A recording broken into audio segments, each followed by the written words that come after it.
questions. Yeah. You didn't finish what happened in the end with the case of Lot. I heard he killed one of his daughters in that, something like that, right? No. It's a chidush because they love their rapes without guess. No, the Lot, two unmarried daughters went with him to the cave, and as the parasha says, he slept with both of them.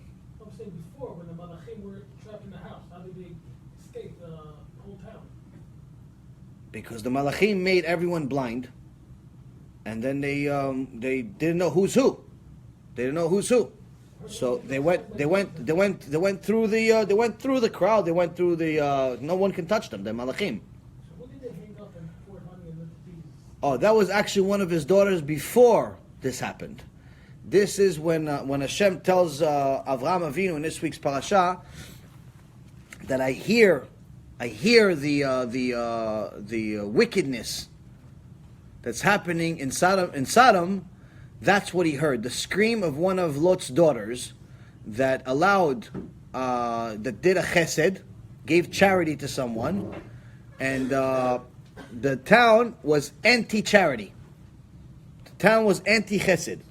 If someone came to visit the town, he was only allowed to stay if he was bringing money to the town, if he was rich. If he was rich and famous. If he was rich and famous, he's bringing economy to the town, they allowed him to stay. That's why they allowed Lot to stay. And actually made him a judge. But if he's there to feed off of the economy, if he wasn't rich, then they would torture him until they killed him. If he was short, they would put him in a long bed and stretch his body. If he was tall, they would put him in a small bed and cut half of his body. If anyone gave charity, they like Lot's daughter, they put her. They said, "Oh, you're giving something that's you're giving something like that to people. Okay, fine. So we'll give you something also." So they put her into bees' honey on her, and they let the bees feed off of her. It's like, if you're so charitable, let the bees eat off of you too. And they killed her. So her screams, Hashem heard, and that was the last hurrah before Hashem decided that this is a place that he has to destroy. Yeah. Talking about changing places. Yes.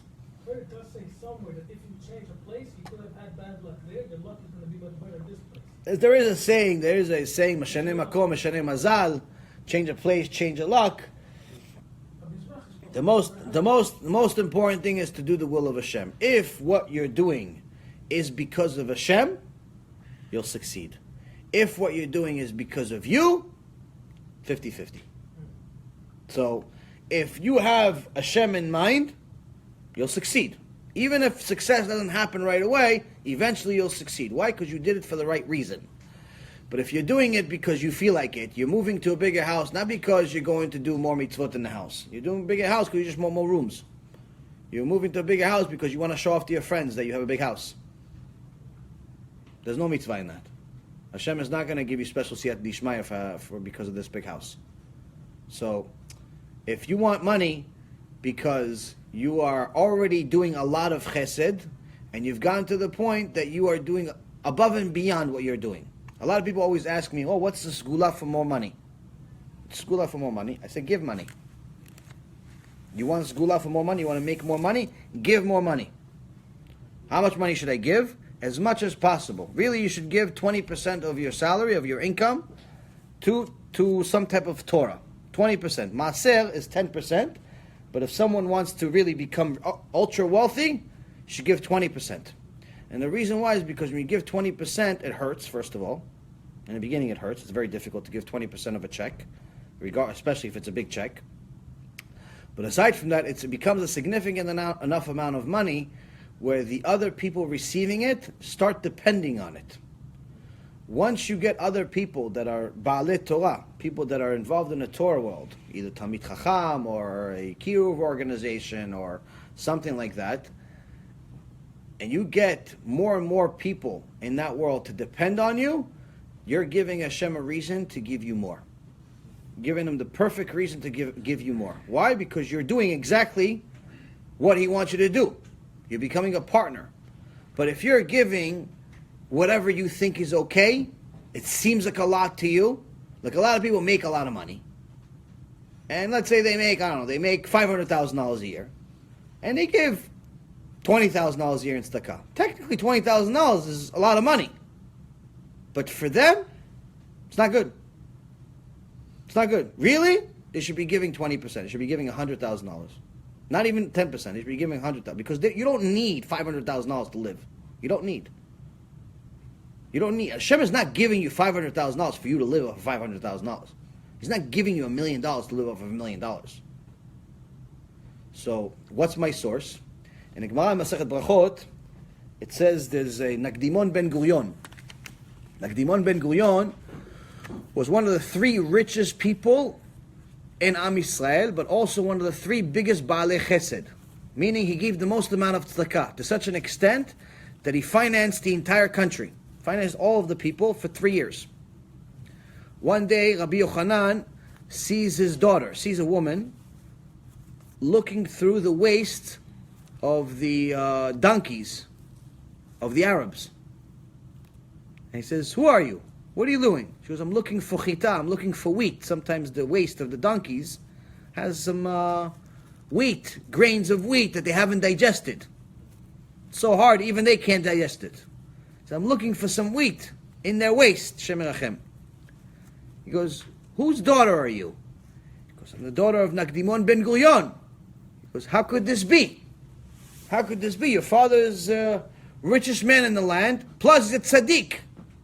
How do we know he's a tzaddik? The Gemara says that he's one of 3 people in history that Hashem stopped the sun for him.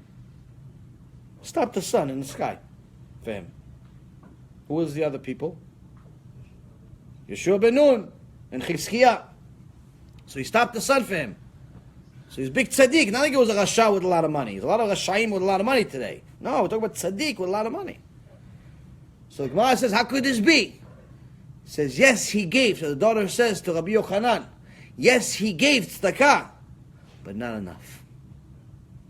And the punishment for not giving tzedakah could be that Hashem takes everything away.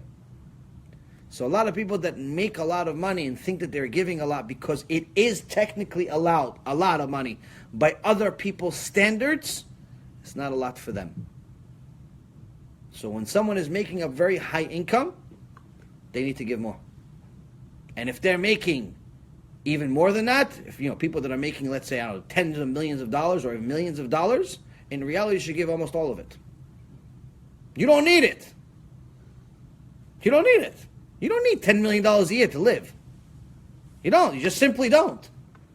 That money needs to be used for Torah. Yeshivot, Avrechim, Zikuei Rabim, 1.5 million things you can do with money. I always tell people, if I had serious money, you can make all of Am Yisrael do tshuva in a matter of a couple of years. All you need is money. Unfortunately, in the Kiruv world, it's very, very difficult to raise money. Because it's not as grand as some other charitable organizations that are somewhat useless. Next question. Yeah. What is the halacha regarding fish and dairy? Fish and dairy. Based on the food, fish you're allowed to eat with dairy. You're allowed to eat it with dairy. The problem is chicken and dairy. Chicken and dairy, technically, biblically, it's allowed. But it's not allowed. Why? And the reason why Chazal made that chicken and dairy is not allowed is because chicken many times looks like meat. And someone that sees you eat doesn't know the difference. So they'll think that it's allowed to eat cheese or dairy and meat. So therefore, it's not allowed. Chazal made a fence around the fence that Hashem allowed him to make, which is to make a chicken not allowed to be eaten with dairy, even though technically chicken is not meat. Technically, poultry is not meat. But Chazal made the law, so you're not allowed to have meat. And so when you eat, whether you eat beef or some type of meat, as well as chicken, you have to wait 6 hours before you eat dairy. That's the common minhag among Orthodox. Some keep less hours, but the vast majority keep 6 hours. Anyone that wants to keep less, let's say if you want to keep 4 hours, or you want to keep 2 hours, or anything like that, you want to go with one of those poskim that keep less, that means you also have to keep everything else they say. So you can't just say, no, there's one posek, I don't know really his name, but he says 2 hours is okay, so I'm going to keep 2 hours. You can't do that. You have to also go by everything else he does. You can't just pick rule from him, rule from him, rule from him, rule from this guy, rule from that guy. You can't. It's not a puzzle. You have to pick someone you're going to go with. You're going to go with Shulchan Aruch, Shulchan Aruch. You want to go Rav Ovadia, Rav Ovadia. You want to go Rambam, Rambam. Whatever you're going to go with, you have to go. You can't pick and choose, oh, I like the Rebbe here, I like Ovadia here. Can't do that. So with 6 hours, it's acceptable by all. That's what most keep. Some people like to keep less, and they say, no, some people say you keep less. It's okay, right? It's not okay unless you keep everything else that posek says. Same thing goes with a lot of other things. People like to pick and choose. That's not allowed. It's not allowed to be Ashkenazi the whole year except on Pesach. You understand? So that's the thing. As far as fish you're allowed to eat with cheese. There's no problem with that. But you're not allowed to have fish, even if fish is without cheese, just fish itself. You're not allowed to eat fish and meat at the same time. So if you're eating fish, you have to eat the fish first, change plate, and then eat meat. Can't eat them at the same time. Like, what is it, surf and turf, I think it's called? There's a certain dish that's fish and meat at the same time that the goyim eat. We're not allowed to eat it. First you eat the fish, finish, change plate, change utensils, and then eat. You don't have to wait. You can eat it right away. But you can't use the same utensils or same plate to eat meat. Tuna melt is not. It's not meat and cheese. It's fish and cheese. It's allowed. It's allowed. Enjoy. Just as long as it's not with meat and cheese or meat and fish at the same time. I heard like Safaris, they don't like to mix it together. That's because Safaris don't like it. Safaris don't really like fish like Ashkenazis do. Like the same type of fish, but like gefilte fish is a very Ashkenazi dish. Ashkenazi like fishy fish. Sephardics like different type of fish. But in the reality of it is, I've met both that like and dislike on both ends. And the saying in Hebrew, "Al tam ve'al reach en ma litvakeach." On taste or smell, there's nothing to argue. Meaning your taste buds are different than my taste buds. What tastes good to you could taste terrible to me, or vice versa. Whatever you like, eat. As long as it's kosher, enjoy. Doesn't make a difference. Food does not make you Jewish. Clothing does not make you Jewish. Payas do not make you Jewish. Language does not make you Jewish. A lot of people think that you need to learn Hebrew for conversion. You don't have to learn Hebrew for conversion. It's not part of the halacha. You need to learn mitzvot. Mitzvot you need to learn, but you don't need to know Hebrew to do mitzvot. So there's a lot of stereotypes or additions that people add out of thin air to Judaism that have turned Judaism into something very different than what it really is. There's a lot of zgulot, what they call zgulot, like these special merits, like above and beyond what the mitzvahs are. And the reality is that many of them are 100% idol worship. They're not only not a zgula, they're actually a sin, but not a small sin. Not like a sin like you didn't do everything that Hashem says perfect. No. We're talking about a sin. Avodah zarah. Worst. Haman had avodah zarah as a neck chain. Some people do this with their challah. They do a frashat challah. It's mitzvah to do challah. Mitzvah from the Torah to do challah. Women to do challah. But someone decided that if you want to get married, you should put a little doll of a bride and groom, like they put on the cakes, on the wedding cakes. You should put it inside the challah. This is 100% witchcraft, avodah zarah. That was a key. Key is another stupidity. There's no place for these things in the Torah.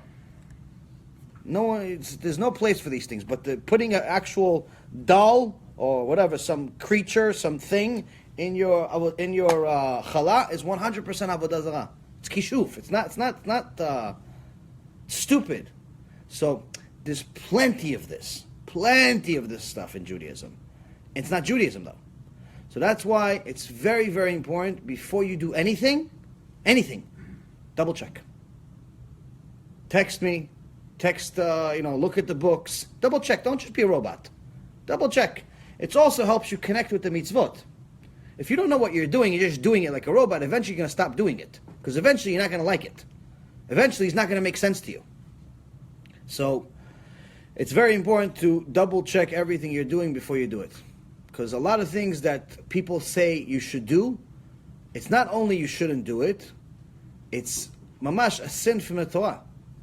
It's like this type of stuff that can destroy you. I mean, there's some people that think they're religious. One woman tells me, I say, you're religious, you keep Shabbat? Yeah, I keep everything. HaShem, wow, it's great. Usually you don't hear I keep everything.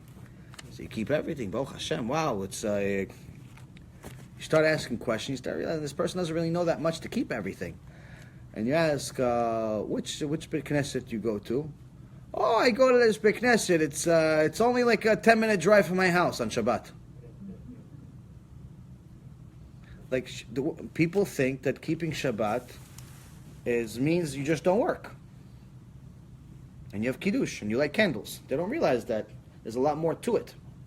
So, that's the thing. Double check. Next. So what about Gemara? It has all these different opinions. It's like you don't know which one to pick. No, you do know what to pick. You don't make halacha from Gemara. You make halacha from Shulchan Aruch. So why do we learn it? There's all those opinions. No. You learn Gemara in order to know where's the source. You learn Gemara for a few reasons. Number one reason is you see it's the foundation of our oral Torah. You learn the source of all of our mitzvot. The source of all of the things that we have, that's our law, that we apply to our life. Why do we wear tzitzit, the details of it, why the tefillin looks the way it does, why it's black, why it's square, why we keep all these different laws for Shabbat. The source of how we arrived at all of this stuff is in the Gemara. What's the final law? Meaning, what's the best way that the Chachamim decided to the opinion that we hold by? That is Shulchan Aruch. That's what we hold by. There are other poskim that came after Shulchan Aruch that we hold by as well. They didn't change the law. They just improvised the things based on times. But for the most part, the Gemara is the source of things, but there's an halacha that the Rambam took from the Gemara and the Shulchan Aruch took from the Rambam. For the most part, almost all of the Shulchan Aruch is from the Rambam, and the Rambam, almost all of it is from the Gemara. What are some of the dangers of a Jew espousing any ideology that is a corruption of Torah? Well, that's the thing. That's what we talked about at the beginning. You're, in essence, living that 50-50 life. Living the 50-50 life where part of you is secular, part of you is religious. Eventually, you're going to have to pick a choice. And the reason why is because initially, that 50-50 life is convenient. Initially, a 50-50 life is convenient, where you go to shul every day, but you go to the beach once in a while. Eventually, Yetzer Hara in the beginning is not going to tell you, listen, go to Vegas every weekend. Yetzer Hara starts you off with small sins. So what you think is small sins. So he says, listen, you go into Beit Knesset every day, Learn Torah every day. Go to Shiur Torah at least a few times a week. Go to Shiur Torah every week. Nice to your wife? Nice to my wife. Everything is good? Yeah, okay. You want to go to the beach? Well, I mean, I did so many mitzvot, Yetzer Hara, I think I deserve it. I think I deserve to I do so many mitzvot. You just mentioned all these mitzvot that you just reminded me.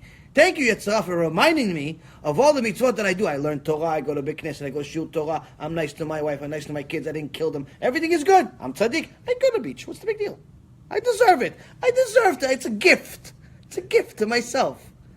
Yetzer Hara says it's a gift, small. So initially, he says one small sin. Could also be, I could watch TV for an hour a day. It could also be, I could read the secular newspaper. It could also be, I could read a secular book for an hour a day. Secular book. It's not always the beach. Starts off something small. One book, then it's another book, then it's 3 books, then it's less Torah. One beach trip, that's once a month, then it's twice a month, then it's every weekend, then you went away to the beach on Shabbat, but you tell it's okay to go to the beach on Shabbat because you aren't driving, you rented a house on the beach that happens to be on Shabbat, big deal, but you didn't drive on Shabbat, chas v'shalom. Yetzirah goes in. So the crooked ideology of being 50-50, eventually, it becomes 0. Eventually you make enough sin that whatever mitzvah you're doing, it's not going to help you. It'll get you some reward in this world, maybe even get you some benefits in Shamayim that are going to help you have more time in this world to live. But as far as Gan Eden and you, have nothing in common. Nothing. Why? Because already a person gets to a point where they start making the small sins become big sins. What is a big sin? A sin that's called karet. Once a person starts making a karet sin on a regular basis, it doesn't matter what mitzvot he's making. So for example, if a person is a big Baal Chesed, gives away $1 million a year cash to yeshiva, another $1 million a year to whatever, Zikwe Rabim, $2 million a year tzedakah, big Baal Chesed. He goes to Bikneset twice a day. Shachrit and Mincha Arvit. Twice a day, no less. Never misses. Except when he's on a trip to Vegas. He does tefillin. Tefillin, each one is $3,000. Rabbeinu Tam, Rashi, tefillin, best tefillin in the world. His sons go to the best yeshiva in the world. Best yeshiva in the world. His wife, great. Kisui Rosh, everything. But, he doesn't keep Shabbat. Everything's worthless. Why? It's karet. Chilul Shabbat, karet, is considered an idol worshipper in the eyes of HaShem. Tzedakah is good, he'll get rewarded for it in this world. His kids are going to be good, but HaShem they'll go to Gan Eden. But unless he does tshuva and keep Shabbat, no good. So that wicked mentality that the Yetzirah convinces you to have, which is to start off small, that's normal. That's what he does. He's not going to tell you to become an idol worshiper on day one. He's not going to tell you, listen, let's go to be Christians. No, he's going to tell you, listen, let's go listen to some rabbi that says that you have to pray through him. It's a rabbi. Understand? Next. Every fish that has scales also has Fins. Then why doesn't the Torah just say any fish that has scales is kosher? Why does it add both?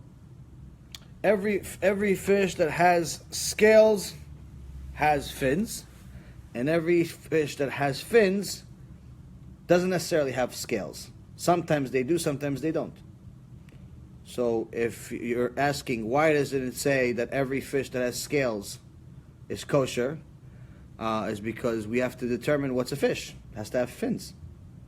Because there are other things in the world that have scales or what looks like scales, but they're not necessarily fish.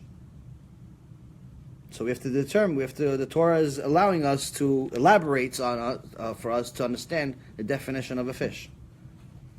That's at least one reason that I can think of. How come sometimes you say like bless Hashem and bless His name, like as if it's like another thing? Why do you do that? Bless Hashem and bless His name. I mean, there are several things to. Hashem has an infinite amount of positive attributes, an infinite amount of good that He gives us to the world. So in essence, you are complementing multiple traits that He has. He's one, but He has multiple good traits. So for example, I could say, bless your ambition and your wisdom. Even though you're still one person, Hashem blessed you with wisdom, and also you have ambition. The wisdom is to ask good questions like you're asking.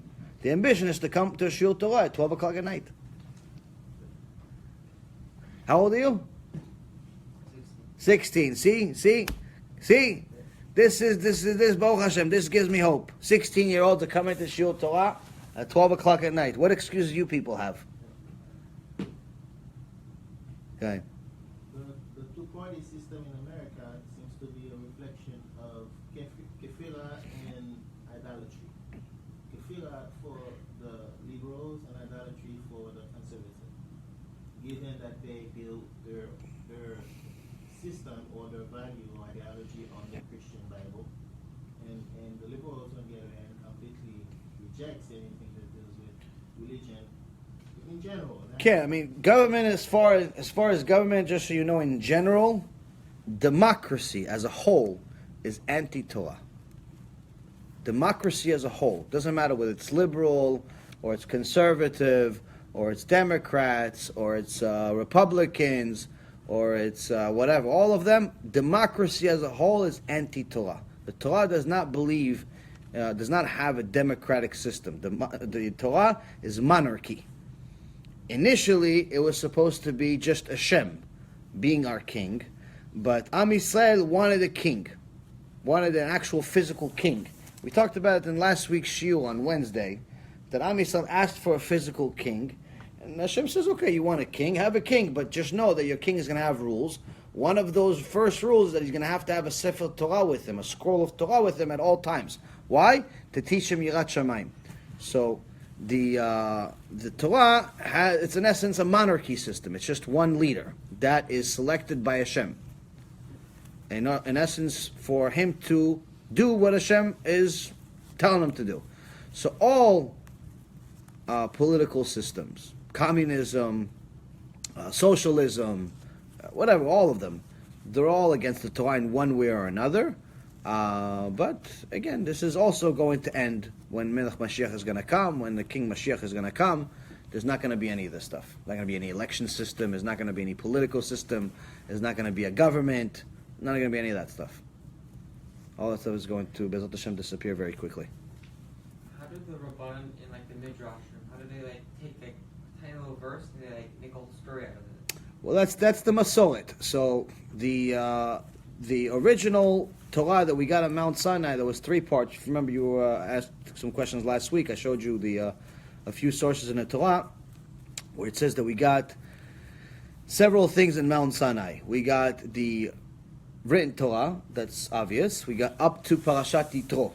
Up to Parashat Yitro, and the reason why it was up to Parashat Yitro and not the entire 5 books of Moses is because the entire 5 books of Moses was beyond the time of where they were. So if Hashem would have given them beyond Parashat Yitro, they would have known the future.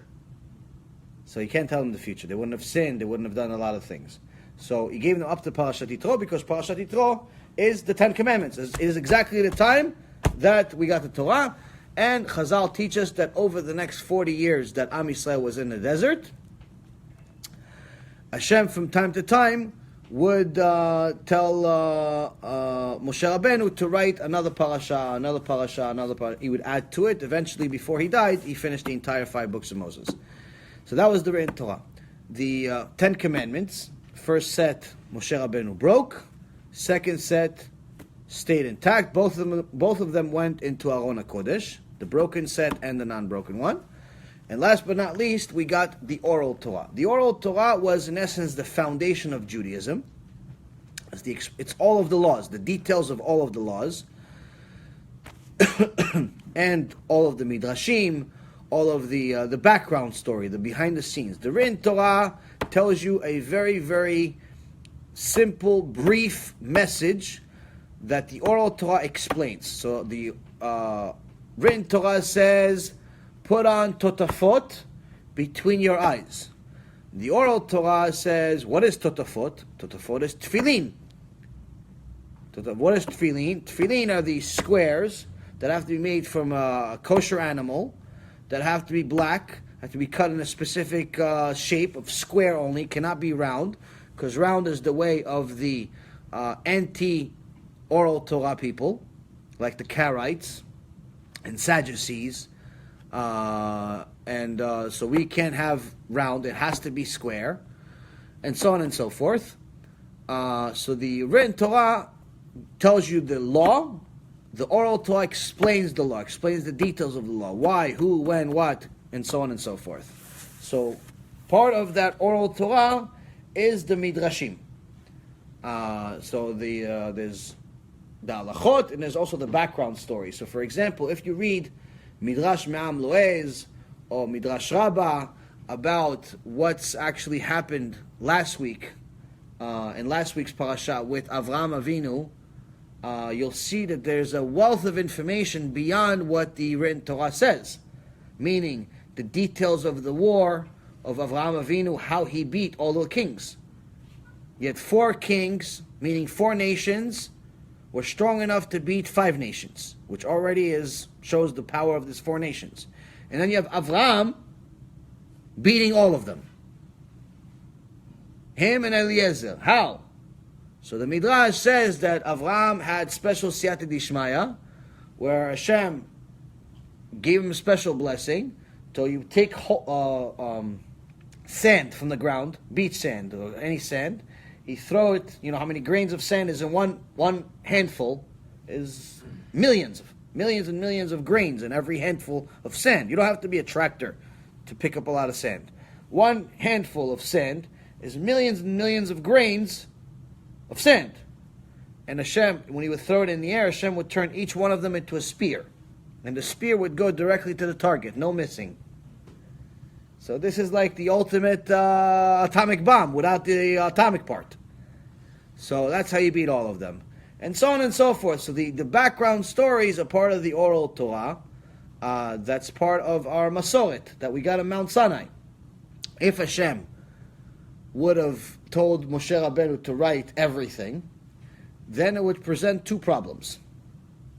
If Hashem told Moshe Rabbeinu to write the oral Torah, the 2 problems will be as such. Number 1, the details of Judaism that Hashem did not want to disclose to all of the nations would now be available to everyone at ease. So even now, when you want to learn the real details of Judaism, you have to learn some really difficult books like the Shulchan Aruch and so on and so forth. So for example, a lot of Goyim fight me because there's a couple of jokester rabbis that say that everyone's allowed to keep Shabbat, even though Rambam specifically says a non-Jew that keeps Shabbat gets heavenly death penalty. Not allowed to keep Shabbat if you're not Jewish. It's one of the gifts that Hashem gave to Am Yisrael only. That's what he says, Beni u benechem. It's a gift between me and you, not me and everyone. So anyway, there's a couple of people misguided some people and told them they could keep Shabbat, which in essence is a violation of the Noahide laws. One of them is stealing. They're stealing a mitzvah. They're stealing something that's not theirs. And Noahide that violates the Noahide laws is death penalty. So anyway, so there's many goyim that say they're keeping Shabbat, and I try to explain to them not to keep Shabbat. Many times they listen, Baruch Hashem. Or if they want to keep Shabbat, then I help them convert to Judaism. Just be a Jew then. But many times they don't want to listen. And I just disassociate myself with them. I don't talk to them anymore. And the reason why is because it becomes officially a waste of my time. You're not going to listen to me, even if you're a Jew. You're not going to listen to me. I don't want to talk to you. There's just no point. I'm not trying to make friends. I'm not looking for fans. I'm not a celebrity. I'm trying to help you. You don't want my help. You want to listen to some stuff? Don't go find somebody else. It's not no skin off my back. So, especially if that person is not Jewish. And the reason why is because I'm not obligated to him. I'm obligated to the Jew. So the Jew I'll chase a lot more than a non-Jew. So anyway, so many times the non-Jew is not going to listen, and he's going to continue keeping Shabbat. What's the special mercy that Hashem has on him? Special mercy that Hashem has on him that he hasn't killed him yet. What's the mercy? Is that in reality, without learning all of the details of the Shulchan Aruch, Halachot Shabbat, it's impossible for you to keep Shabbat. Meaning you're definitely violating it, even if you think you're keeping it. Even as a Jew. So Hashem has mercy on many of these goyim that are keeping Shabbat because they're not really keeping Shabbat. They're breaking Shabbat. They don't know how to keep it. So the oral Torah teaches us the details of how to keep Shabbat, how to keep kosher, how to keep tefillin. There are over 1,000 halachot that go into your tefillin that you put on every day. There's over 1,000 halachot that go into making tefillin. 1,000 halachot. So we're talking about a lot of details to the law. All of those details we got on Mount Sinai. Regarding going there trying to keep Shabbat, they're attempting to steal something that is not theirs. Regarding that, a person that's trying to kill someone and he goes forward and he doesn't succeed, he doesn't deserve to die. Right. So if it's a Jew, someone that tries to sin but doesn't succeed as a Jew, he's not judged for the sin because he didn't succeed. But a non-Jew, one of the downsides is that Hashem punishes them even for trying. Hashem punishes a non-Jew for even trying to sin, even thinking to sin. He judges them for that. So it's even though the non-Jew has less mitzvot, it's not such an easy life. It's not as easy as it sounds. It's much more difficult than it seems like. It's not just simple 7 mitzvot and you have Gan Eden. It's much more difficult than people think it is. So that's why I tell people, anyone that likes Torah, likes Hashem and everything else, I have no idea why you would stay a non-Jew if you can convert. Many people want to convert, but they can't. Either because their spouse is not ready, or they can't afford to move to a Jewish community, or so on and so forth. So those people should pray to Hashem for special assistance to make it easier for them to convert. And Bezat Hashem, Hashem will answer their prayers at some point. Just be patient with Hashem and be faithful. If you are faithful and you're patient, Hashem will answer your prayers at some point. But for anyone that can convert and doesn't, is a complete fool. Complete fool. Because why wouldn't you want to be part of the purpose of creation?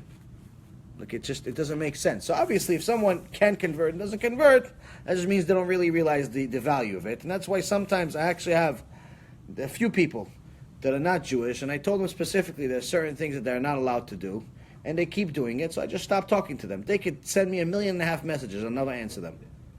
Already I'm swamped. Already I still am answering emails from July. I'm already swamped and overwhelmed, and I don't know how I'm going to ever catch up.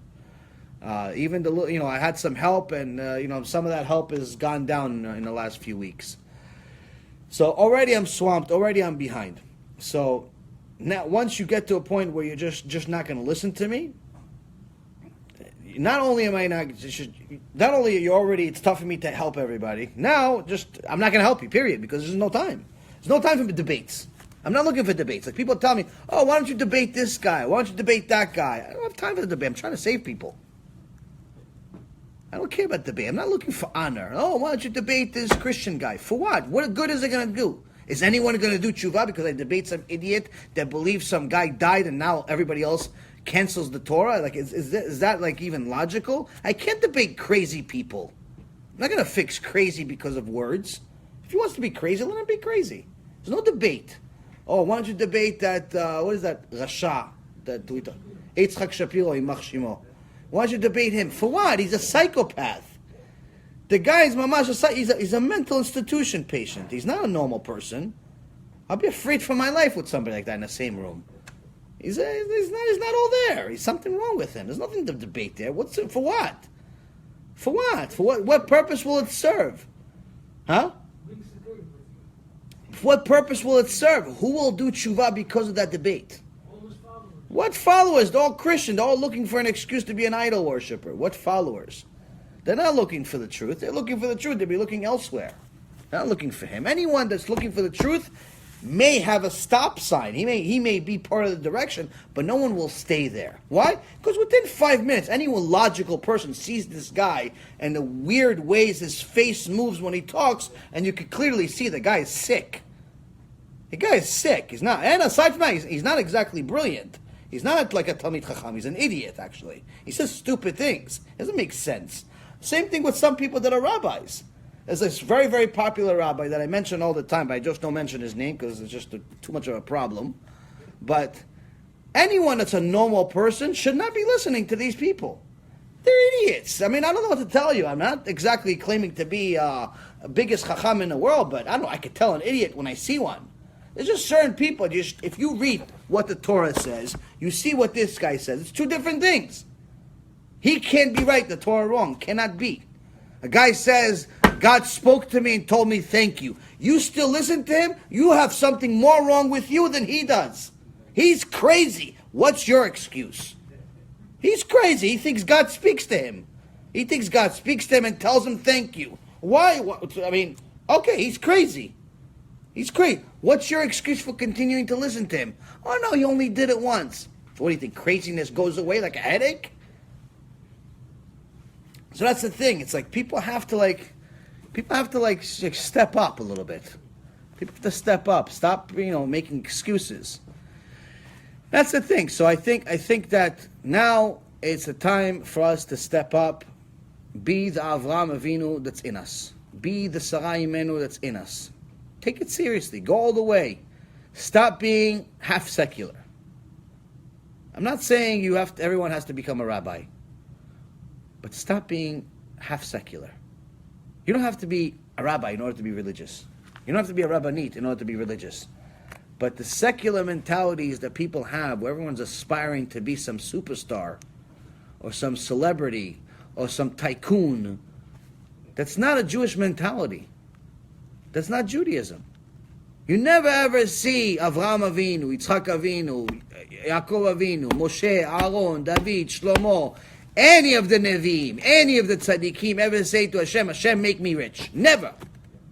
Never. Not even Shlomo HaMelech. Not even Shlomo HaMelech, the richest of all of them. They said that the streets had an overwhelming amount of gold in the streets when Shlomo HaMelech was king. There was gold in the streets. There was one king, Goy king, that Hiram had some wood that Shlomo HaMelech needed to build a Bet HaMikdash. Wood. He had special wood. Shlomo HaMelech needed to build a Bet HaMikdash. Gemara says, it's not that Shlomo HaMelech didn't have any money. You want this specific type of wood, and Hiram had it. What was his payment? What did he give him as a payment? He gave him 6 cities. 6 cities. But the Gemara says Hiram wasn't happy. Why are you not happy? He says, because the 6 cities were full of gold. The 6 cities were full of gold, meaning the people in the cities were billionaires. So no one wanted to listen to him. That's why he wasn't happy. But it's all his. No, he wants people to be servants. The point I'm trying to say is that Shlomo HaMelech had cities full of gold. Bill Gates will be an employee.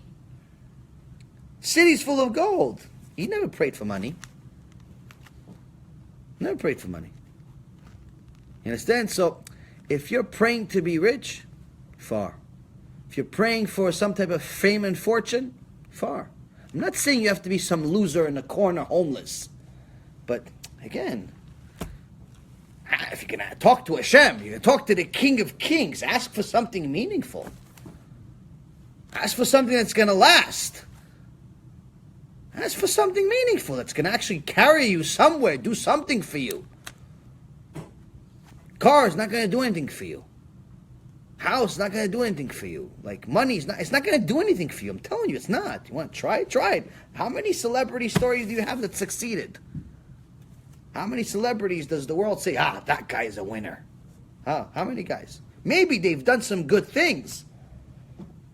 But as a life, Torah life, it's far from it. Even people that have done great chesed, like those two people, what's his name? Brad Pitt and Angelina Jolie. They both gave a ton of tzedakah. They both, I don't know.